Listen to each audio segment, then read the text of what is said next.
복습해 봅시다. 여기 문제가 있죠, 그쵸? 그래서 문제를 좀 볼까요? 자, 먼저 이번엔 서연이한테 물어볼까요? 자, 인류가 문명을 일으키고 발전시키기까지 오랜 기간이 걸렸는가, 그렇지 않은가? 그 이유는 무엇인가? 라고 묻고 있어요. 인류가 문명을 일으키는데 시간이 많이 필요했을까요? 얼마 필요하지 않았을까요? 안 들려요. 많은 시간이 필요해. 필요했어요? 네. 왜요? 이유는 뭐? 노아의 홍수로 모든 것이 쓸려서 생존에 급급해졌고 네. 사람 수도 줄었기 때문입니다. 네, 그럼 거기서 말하는 오랜 기간은 대략 몇 년 정도를 얘기를 하는 거예요? 몇백 년? 몇백 년 정도죠, 그쵸? 네, 짧은 거 몇백 년은 역사 전체로 보면은 긴 기간인가요? 짧은 기간인가요? 짧은 기간. 짧은 기간이죠, 그쵸? 네, 특히 진화론의 역사적 관점으로 보면 엄청 짧은 기간이죠, 그쵸? 네, 그거를 물어보는 문제였어요. 자, 2번으로 넘어가 봅시다. 그렇게 해서 문명이 크게 발달합니다. 자, 그런데도 인류에게는 궁극적인 소망이란 게 존재하지 않는데요. 왜 그런가요, 재현아? 근데 이거 못 적었어요. 못 적었어요? 질문을 하려고 했는데 네. 제가 컴퓨터도 못 켜고 그 아버지께서 부르셔가지고 근데 이거 제본에서 여러분들한테 안 갔어요? 맞죠? 갔죠, 그쵸? 책 본문 다시 한번 안 살펴봤어요, 재현아? 살펴봤는데 이게 네. 궁극적인 소망인 게 궁극적인 소망에 대한 얘기가 나오거든요? 안 나오던데요? 네, 나와요. 여기 보면은 지적 능력을 발휘하여 거대한 문명을 건설해 나갔다라고 나오잖아요. 그쵸? 네. 네, 그럼에도 소망이 있다는 거예요? 없다는 거예요?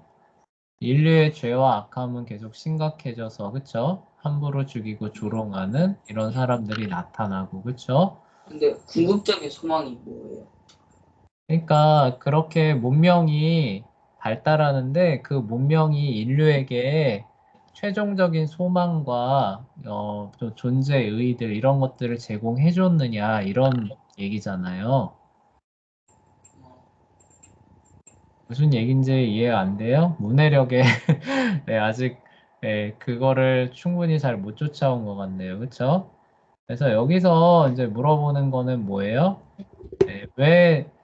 그러니까 문명이 발전해 살기 좋아지는데도 인류한테는 왜 그 소망이 없는 거예요? 재현아?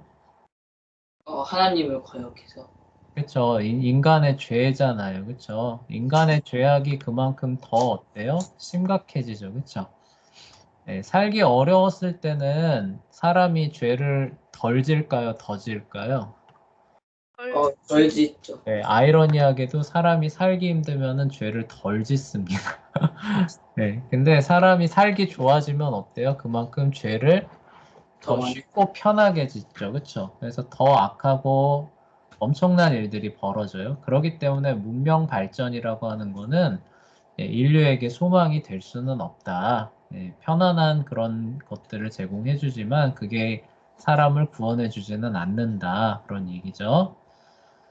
자, 다음 3번이에요. 자, 모든 민족 설화에 나오는 홍수 이야기에, 선생님이 잘못 썼네요. 홍수 이야기의 공통사항은 무엇인가? 그 이유는 무엇인가? 자, 서연아, 공통사항 뭔가요?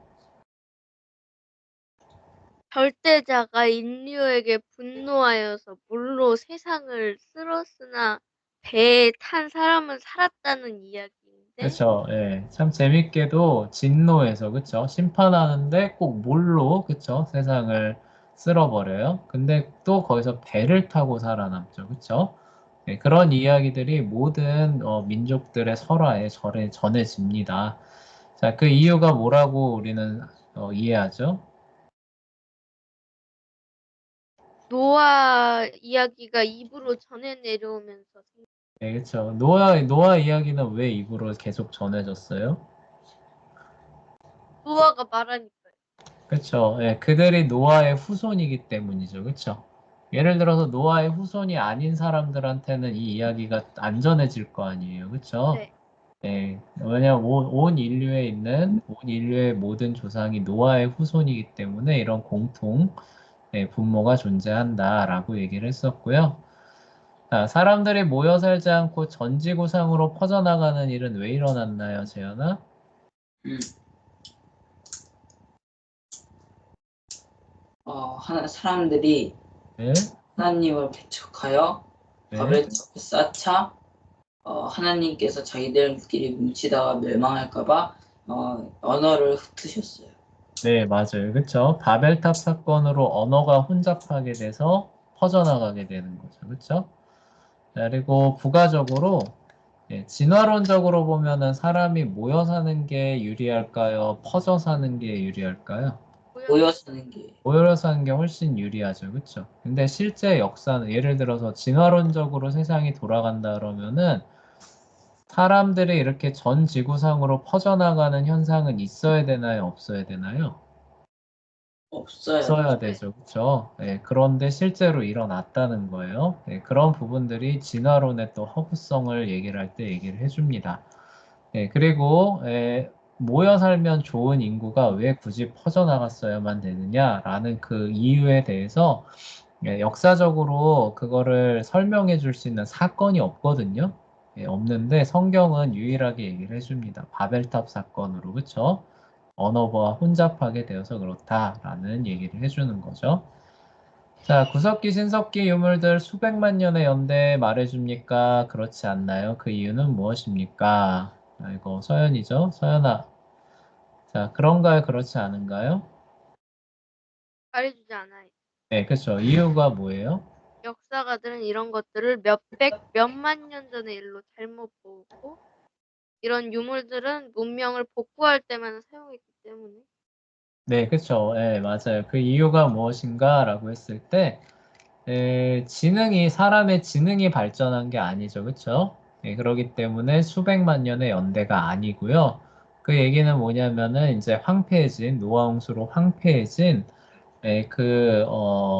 환경에서, 그쵸? 생존을 하려고 하다 보니까 그런 게 나온 거죠. 그래서 수백만 년의 연대를 말해주지 않는다는 거죠. 자, 재현아, 빙하 시대를 불러온 건 뭔가요? 아, 잠시만요. 네. 제가요 첫 번째 문제를 보고 뒤에 문제를 답을 썼어요. 그럼 6번 못 푼 거예요? 적었구나. 네. 네. 대홍수로 인한 기후 변화라고 적었어요. 기후변화는 왜 왔어요? 대홍수가 왜 기후변화를 불러오나요? 이게 뭐였더라? 이게 아닌데. 궁창이 사라지고 네. 또 이제 지각 변동이 일어나요. 그렇죠. 선생님이 의도했던 게 그거예요. 위에 있는 물이 쏟아져 내린 것뿐만이 아니라 홍수가 단순히 물로만 있는 게 아니라 뭐예요? 대규모 밑에서 지각 변동, 그렇죠? 화산 활동들 이런 것들과 동반된 거죠. 그렇죠? 그러기 때문에 이제 그 햇볕이 그쵸 차단되는 효과가 있게 되고 바닷물이 뜨거워지니까 대규모 눈폭풍이 밀려오는 거죠. 이런 것들이 이제 빙하 시대를 만들어내는 거예요. 자, 그렇지만 적도 부근에서도 그런 빙하 시대가 펼쳐졌을까요? 안 펼쳐졌을까요? 어, 그런 곳에서도 펼쳐졌죠. 아니죠, 그쵸? 네? 적도 부근에서는 따뜻했죠. 적도 부근에서도 이런 눈폭풍이 몰아쳐가지고 그 지역이 다 얼음으로 뒤덮이는 일은 없었다는 거예요. 아, 그래서 빙하의 흔적들 이런 거 보면 북미 대륙 이런 거는 뭐 다 덮여 있었다라고 얘기를 하지만 저쪽에 뭐 중동 지방에 그런 빙하의 흔적들이 있다 이런 거 들어봤어요? 아니요. 없죠, 그쵸? 네. 거기는 따뜻했다라는 얘기예요, 그쵸? 거기는 여전히 따뜻했고, 이제 그 문명을 복원해 나가는 거죠. 복원해 나가는 과정들이 있었지만, 다른 지방이에요. 조금 위쪽으로 올라가고, 뭐 이런 지역은 막 얼음에 막 뒤덮여 있고, 그쵸? 그리고 뭐 계속 화산 터지고 있고, 지진이 일어나고, 그쵸? 그러고 있었다라는 얘기입니다. 그래서 빙하 시대를 우리는 별개의 시대가 아니라 동시적인 그 부분적인 사건으로 기상 이변 사건으로 이해를 한다라는 얘기가 지난 시간의 얘기였고요. 자, 이제 드디어 이제 선사 시대를 마무리하고 고대 문명, 그죠? 고대 시대에서 이제 문명 시대로 들어가 봅시다. 그래서 첫 번째 이제 말하는 게 이제 수메르 문명과 아카드 제국이에요. 자, 수메르 문명 좀 들어봤나요? 네. 예, 그렇죠. 서렁철 선생님하고 수업할 때 수메르 문명 얘기 분명히 했을 거예요. 그렇죠? 네. 그래서 수메르 문명은 뭐냐라고 하면은 자, 지금껏 알려진 고대 문명 중에서 가장 오래된 것으로 판명이 된 문명입니다. 네, 수메르 문명 이전에도 문명이 있었을까요? 없었을까요? 있었겠죠. 네, 있었을 가능성은 충분해요. 그렇죠? 네, 네. 그렇지만 유물이나 뭐 사료는 당연히 없고 그렇죠? 네, 유물이나 뭐 기타 다른 무엇으로 그 존재가 증명된 거는 있다는 거예요, 없다는 거예요? 있다. 있으면은 가장 오래된 문명이라고 수메르 문명을 할 수 있을까요, 없을까요? 슈메르 문명이 가장 오래됐어요.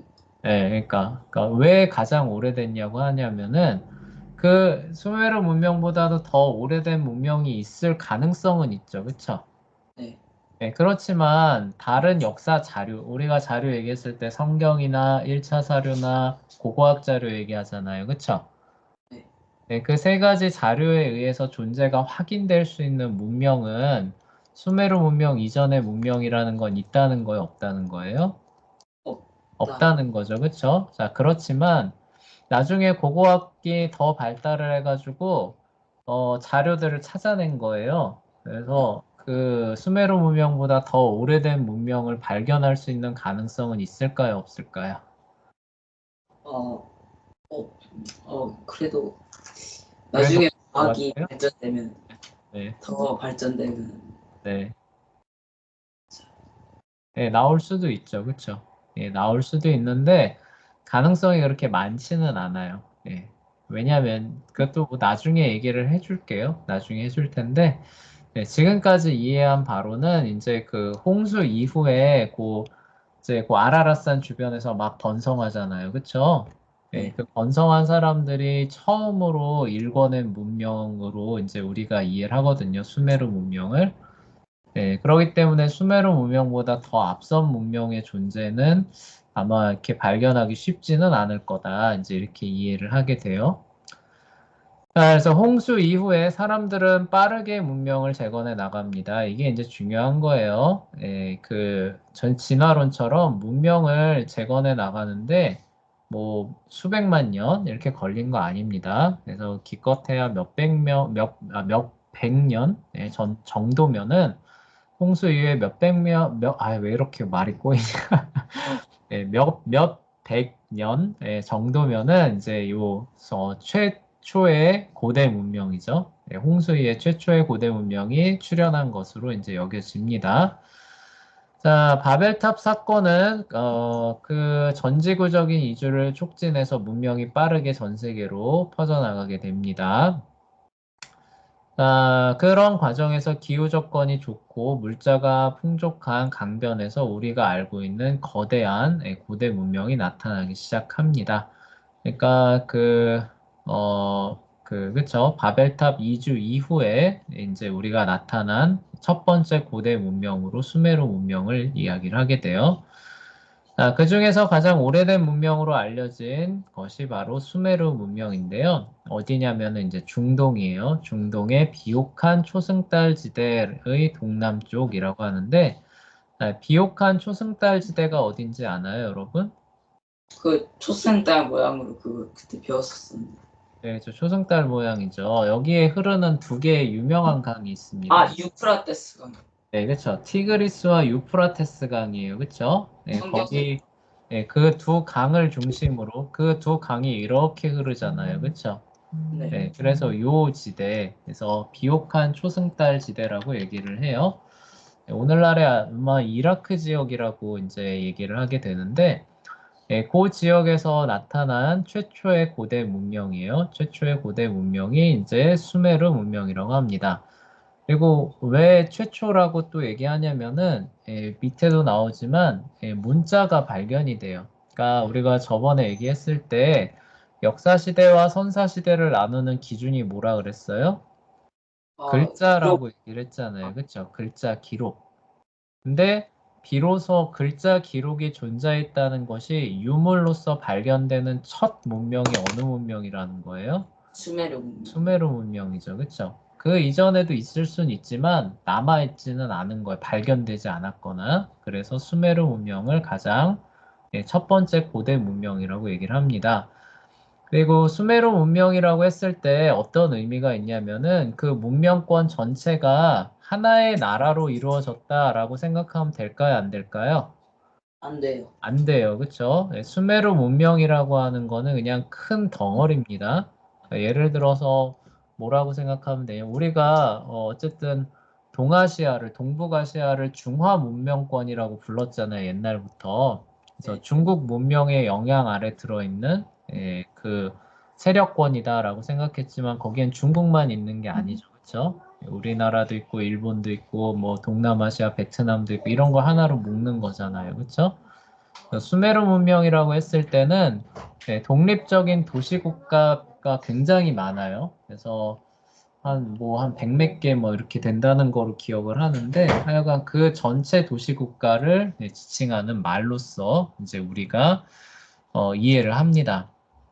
그리고 이건 그래 밑에 있는 얘기는 확실한 건 아니지만 수메르 문명을 일으킨 이제 그 사람이 누구냐라고 했을 때 아마도 함의 손자 니무롯이 처음으로 이 문명권을 건설한 그 정복자가 아니었을까라고들 추정을 한다고 해요.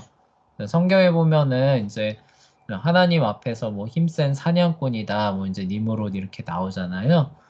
그 사람이 이제 그 주변 지역을 막 정복하고, 그쵸? 문명을 퍼뜨리는데, 그런 과정 가운데서 나온 문명이 아마 수메르 문명일 거다. 이제 이렇게 성경학자들이 많이들 이야기들을 합니다. 이게 맞는지는 아직은 확정은 안 됐죠. 그래서 그렇게 얘기한다 정도로만 알고 계시면 될 것 같아요.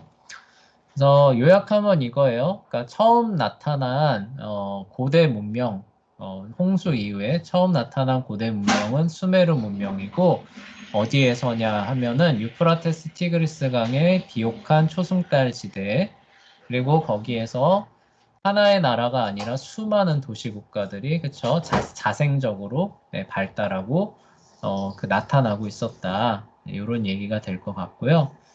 자, 다음 수메르 문명의 이제 특징을 이제 우리가 살펴볼 텐데 가장 중요한 특징 두 가지는 쇠기 문자와 건축 기술이에요. 그러니까 문자가 왜 중요한지는 알겠죠, 그렇죠? 네. 역사 시대와 선사 시대를 나누는 기준이 하여간 뭔가 기록으로 남겨야 되는데 그것을 실제로 했다라는 게 확인이 되는 유물이 남아 있어요. 그래서 어떻게 남아 있냐면요, 이제 뭐 이런 말린 점토판이에요. 이런 말린 점토판이 있는데 이게 어떻게 되냐면은 이제 여기에 이렇게 줄이 그어져 있습니다. 마치 우리 공책처럼 그쵸? 이렇게 줄이 그어져 있고 여기에 뭐 이런 식으로 글자가 써 있는데 뭐 이렇게 돼 있어요. 뭐 이런 식으로 이게 글자예요. 그쵸? 아, 상형 문자. 예, 뭐 이런 식으로 해서 이렇게 글을 써놓은 이런 점토판이 실제로 수메르 문명에서 발견이 됩니다. 그래서 얘네들이 진짜로 글자를 사용했던 문명이구나라는 것이 발견이 되는 거죠. 그래서 처음에는 이제 이 사람들이 어떻게 이제 그 글자를 기록했느냐라고 하면은 이제 그림과 상징이에요. 한자도 처음에는 그림과 상징으로 시작하죠. 그쵸? 그런데 그게 점점 간소화되면서 문자로 되잖아요. 그래서 이 그 수메르 문자 역시도 그림과 상징을 사용한 상형 문자로 출발을 합니다. 근데 한 500년 정도 지나다 보니까 상형 문자로 표현하다 보면은 좀 어렵죠. 그쵸? 네. 우리나라 말 같은 경우는 상형 문자인가요? 아니잖아요. 그쵸? 예. 네. 소리 글자잖아요. 표음 문자잖아요. 그쵸? 예를 들어서 엄재현이라고 한다라고 했을 때 아라고 하는 음가에다가 어라고 하는 모음을 붙이고 받침에 미음자를 붙여서 엄이라고 하는 소리를 표현한 거지. 이게 무슨 엄이라고 하는 그런 상징을 담고 내용을 의미를 담고 있는 건 아니잖아요. 그렇죠? 네. 네. 네, 이에 반해서 한자는 어때요? 선생님 김씨인데 이렇게 쓰게 되면은 김이라고 읽지만 여기에 의미가 쇠나 금이라고 하는 의미가 담겨 있잖아요. 그렇죠? 네. 네, 근데 우리나라 글자는 이게 담겨 있어요? 안 담겨 있어요? 안는 게 있어요. 그렇죠. 그래서 그 처음에 수메르 문자도 어떻게 했냐면은 상형 문자니까 이런 식의 의미를 담고 있는 문자로 시작했다는 거예요. 네, 이런 상형 문자의 단점이 뭐예요? 그런 의미를 표현하려고 그러면은 그런 글자들이 계속 늘어나야 되고 복잡해지잖아요. 그렇죠? 네. 그래서 문자의 발전 과정을 보게 되면 이런 상형 문자에서 시작을 했다가 점점 소리 글자로 그 표현하는 체계로 바뀌는 걸 볼 수 있는데 역시 마찬가지로 그 수메르 문명의 쐐기 문자도 이제 한 3,300년에서 2,800년이니까 대략 한 500년 정도 지나가는 과정 가운데서 자, 어떻게 바뀌었냐면은 한 음절이 하나의 글자로 이루어진 소리 문자, 문자로 바뀌게 됩니다. 자, 근데 우리는 예를 들어서 기역, 니은, 디귿, 니을 하면은 자음이 한 20몇 개 되고, 그쵸? 모음은 아야, 어여, 오요, 오요, 우리 해서 한 몇 개 되죠, 그쵸? 뭐 네. 이중 모음도 있지만 이중 모음은 또 모음을 더해서 만든 거니까 하여간 그거 다 하면은 다 더해봐야 글자 수 한 50개, 5, 60개 정도밖에 안 되죠, 그쵸?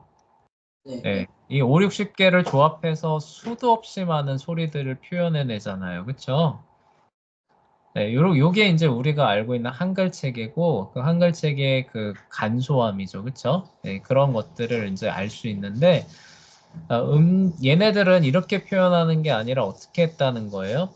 소리 그 자체를 하나의 문자로 표현했다는 거예요. 그러니까 쉽게 말하면은, 우리는 이제 김이라고 하게 되면은 기억에 이에 미음을 더해서 만들잖아요. 그쵸?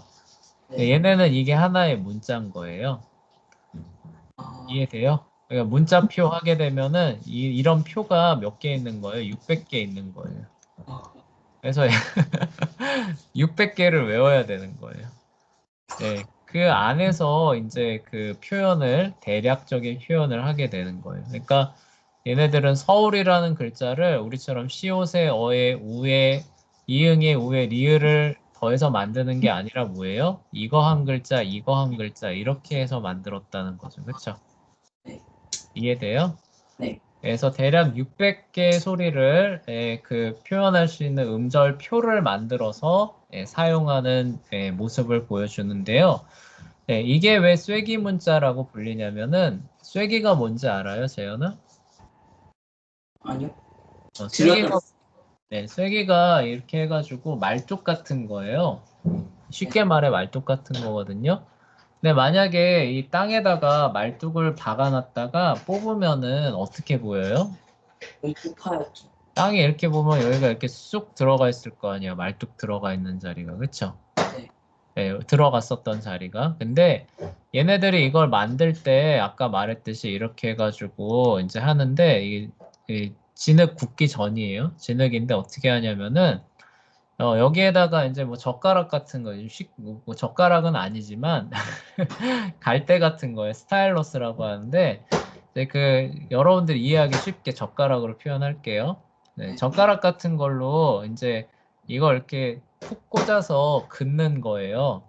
무슨 얘기인지 알겠죠? 그쵸? 네. 그래서 이렇게 푹 꽂아서 그어요. 이렇게. 또 푹 꽂아서 긋습니다. 그럼 이거 하나의 글자가 됐지만 이 사람들이 보게 되면 이거랑 이거랑 어떻게 보일까요? 비슷해 수상한 것. 네. 네, 비슷해 보이겠죠. 그쵸? 꼭 말뚝 꽂혀 있었던 자리랑 비슷하게 왜냐면 이거 자체도 흙이잖아요. 점토판도. 그쵸? 네. 땅에다가 꽂아뒀을 때도 어쨌든 흙에다가 말뚝 박아놨을 때 뽑아내면 비슷하게 보일 거 아니에요. 그쵸?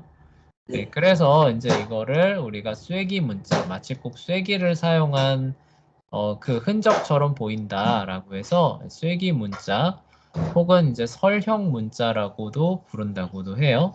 네, 설형 문자가 아마 쐐기를 이제 그 한자로 표현한 의미일 거예요. 그래서 두 개가 같은 의미가 될 겁니다. 자, 어쨌거나 중요한 거는 이렇게 소리 문자로 바뀐 거죠. 그렇죠? 처음에는 모양을 본떠서 이야기를 하다가 소리를 표현하는 문자로 전환을 하면서 그 기록을 하기 시작했다. 한 것이 확인이 된다. 가 이제 수메르 문명의 가장 큰 특징이고, 그래서 고대 문명 중에서 가장 오래된 문명으로서 인정을 받는 결정적인 계기가 된 거죠. 다른 유물들도 있을까요, 없을까요? 그 수메르 문명보다 앞선 유물들도 있을까요, 없을까요? 이게 있어요. 있는데 이런 식으로 문자를 사용한 게 확인이 될까요, 안 될까요? 안 돼요. 안 돼요. 그래서 그것들은 고대 문명이라고 인정을 받을까요, 못 받을까요? 못 봤죠. 받는 거예요. 그쵸? 그런 의미가 됩니다. 무슨 얘기인지 아시겠죠? 그쵸? 네. 그리고 이제 이렇게 푹푹 눌러서 이제 찰흙에다가 이렇게 선 긋듯이 선 그어 놓은 다음에 말리거나 구우면은 고정된 의미가 되겠죠. 그쵸? 그렇게 해서 기록을 한 것이 확인이 되는 문명이 수메르 문명이고요.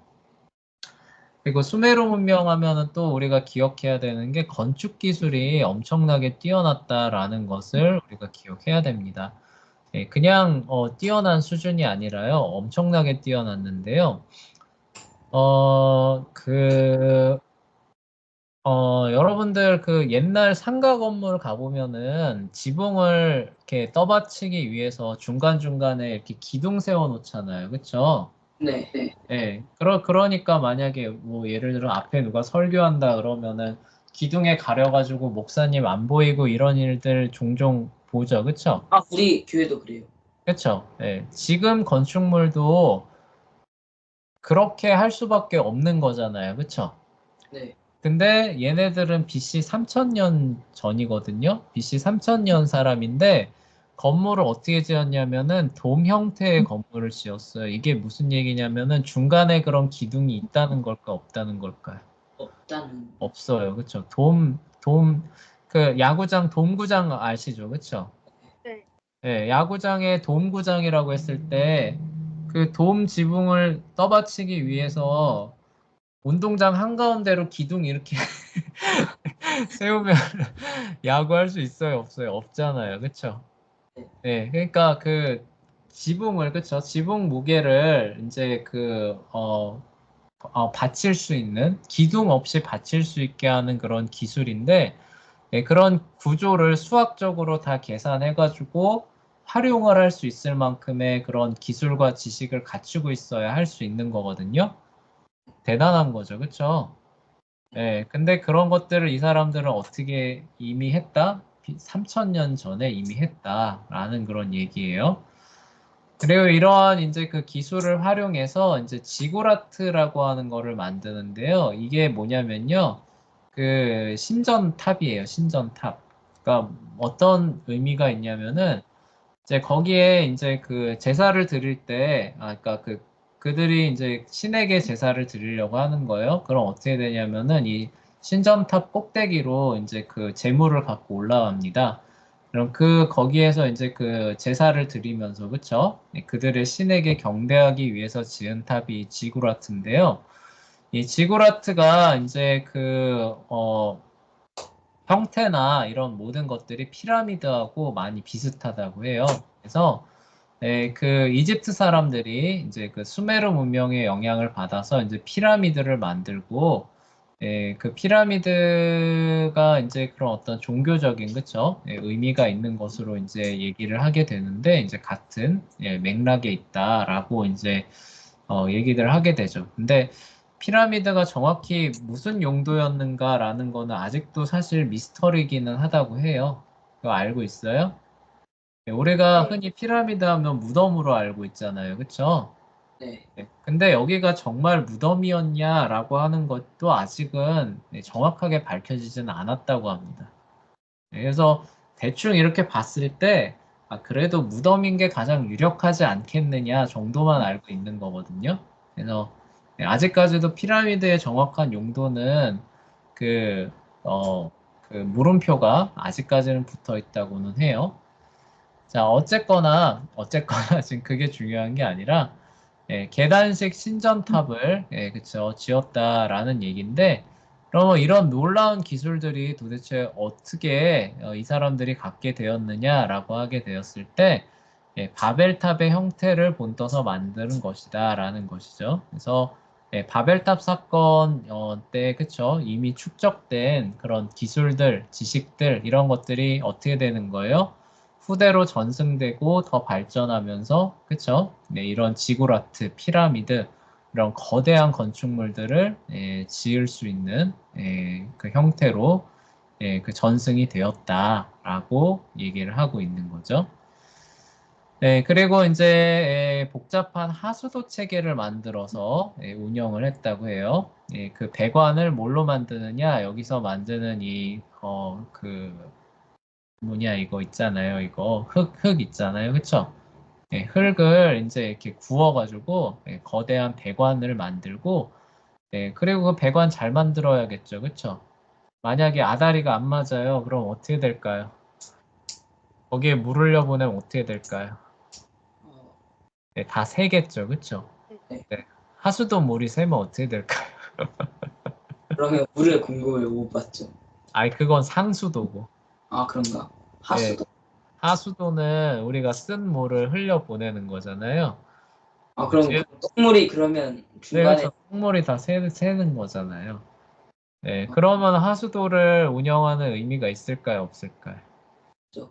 없겠죠. 그러니까 이 사람들이 벽돌로 배관을 만들었지만 그런 것들이 딱딱 맞아서 물이 새지 않게 할게끔 정교하게 만들었다는 것이고, 그리고 이 하수도 하려면은 또 오물 처리하는 또 시설들 있어야 되잖아요. 그쵸?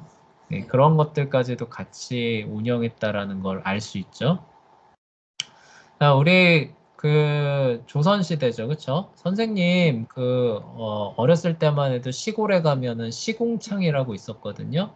아, 시궁창이 뭔지 알아요? 네. 네, 아, 뭐예요? 되게 그 하수도 시궁창 냄새 같은 난다. 건데. 네. 이런 집안에 하수도 체계가 없어서 오수들을 그냥 흘려보내는 그런 그 도랑 같은 걸 의미를 해요. 아, 그러기 때문에 항상 그 근처에 가면은 어때요? 냄새가 나는 거죠. 그쵸? 그 시궁창 냄새 난다, 막 사람들이. 그게 그 얘기거든요. 근데 이런 하수도 체계를 만들어서 그런 하수들을 사는 데에서 좀 떨어진 것이죠. 그쵸? 떨어진 곳에서 그런 오수 처리를 하게 되면 어떨까요? 사는 곳은 쾌적하게 되겠죠. 그쵸? 네, 여러분들이 지금 살고 있는 집은 하수도 체계가 돼 있을까요? 안 돼 있을까요? 돼 있죠.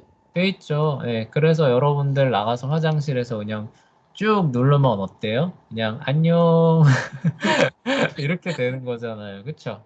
네. 그게 안 되면 여러분도 어떻게 될 것 같아요? 그러면 똥 냄새도 나고. 그쵸. 똥도 조금, 네. 우리가 흔히 말하는 그 재래식 화장실 이런 거 있잖아요. 그쵸? 그 아버지 어릴 때는 그 화장실에 그냥 네, 그대로 네, 똥 맞아요. 칸해가지고 네. 빡 쓰고 뻑 하면서 다시 올라갔대. 맞아요, 맞아요. 그러기 때문에 옛날에는 화장실이 집안에 있을까요, 없을까요? 맞죠?